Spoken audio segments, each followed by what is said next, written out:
In this video, I'm going to show you how to limit internet bandwidth of Wi-Fi users.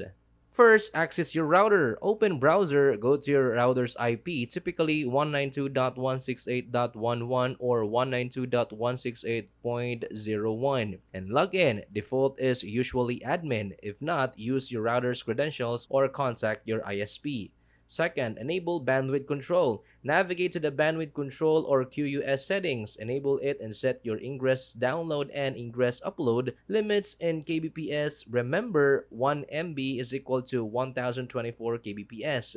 Then save your changes. Third, set up IP rules. Check the list of connected devices, usually under DHCP clients. Create rules by assigning IP ranges or individual IPs and refine a maximum bandwidth for each rule. Save the rule list. And then lastly, adjust as needed. You can add, modify, or remove rules anytime if restrictions, need changes, or issues arise. This method works on modern routers such as TP-Link and others. And that's it. That's how you limit internet bandwidth of Wi-Fi users.